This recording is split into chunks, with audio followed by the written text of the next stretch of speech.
back. We are all inundated with fad diets, nutrition tips, supplemental eating schedules, you name it. It's there. So what is truly right for you, and how is the best way to fuel your body? Well, Laura Reece, Director of Sports Nutrition at Boston's new Women's Health Sports Performance Medical PC, is here with the answers.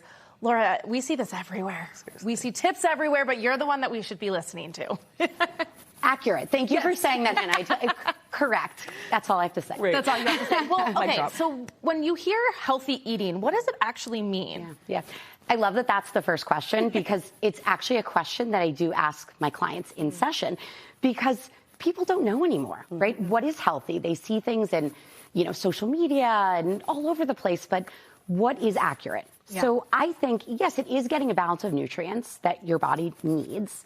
It's also meeting your needs, whether you're really active or, varying levels of that, but it's also enjoyment, right? Yeah. So that, to me, connection, cultural, that's a huge part of food too. So you don't want to be so pinned into something. So it really is not a one size fits all. No.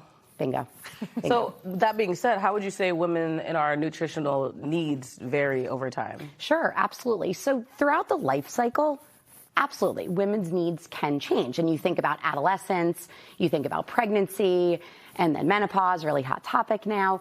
And yes, energy needs can change. I think one constant is bone health is something that we really focus on at all stages. What you do when you're young is really going to inform how you grow and how you develop and your bone health when you're older. And don't jump in before you know your own body.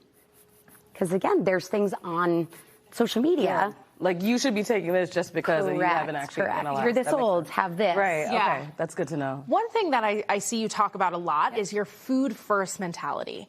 And that all these supplements we see, get this, and in 30 days you'll do this. But you're saying, no, if you can get it from food, get it from food. That's correct, yes. Okay. I would be a food first approach dietitian. So eating a diet that is varied, lots of color, right? We've all heard that. You want to see a lot of color and seasonal eating, right? Rainbow this diet. time of rainbows, exactly. So yeah, you do want to primarily focus on foods that you can eat, but there might be instances where you do need a vitamin or a supplement. And I always, recommend consulting with your physician or a dietitian as well, and work with those individuals to help guide that decision. Okay.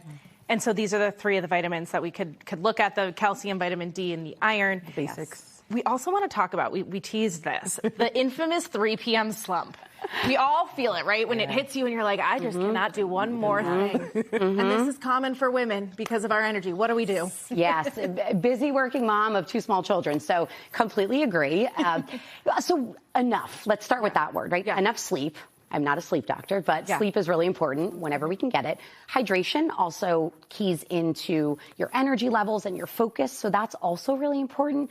But also consistently eating throughout the day. So eating every 3 or 4 hours, and a snack that is well planned for the afternoon that contains 2 food groups. We like to look at protein as well as carbohydrates. So if you think of something such as like an apple and peanut butter, hummus and crackers, things of that nature, it gives you that instant energy and then helps hold you so your blood sugar stays more stable. Which is important. And when it comes to like extra, obviously we already lose our energy, right? But physical activity, how do we make sure we're fueling? Is it before, after, during? What do you think? Yeah. So I love this topic. It's my most commonly discussed one. And I'm going to use an analogy that I use with my patients, which is the workout sandwich. So before a workout, carbohydrates are key. They're easily digested. Your body breaks them down, creates glucose, and we use that to create that energy for your muscles. During, I'm going to add during actually, depending on the duration of the workout. If you're someone who's like 75 minutes, 90 minutes, I'm an endurance athlete, so my marathoners, my triathletes, they will need to take in fuel during to keep the muscles going. But afterwards, you think of it like a sandwich, right? You're before, you're during, and then your carbohydrates plus protein, not just protein. That's going to help recover your muscles, give those amino acids to your body to help strengthen, right? That's a goal a lot of women have when they're strength training, right? So don't be an idiot sandwich. Make sure you're fueling. The workout sandwich. We love a sandwich, too. Right, exactly. So we love a sandwich, exactly. The good news is there is more information available if you want to just head to WHSPinstitute.com/education, or you can also check out WHSPmedical.com, which is on your screen now. Thank you. Laura, thank you. Thank you.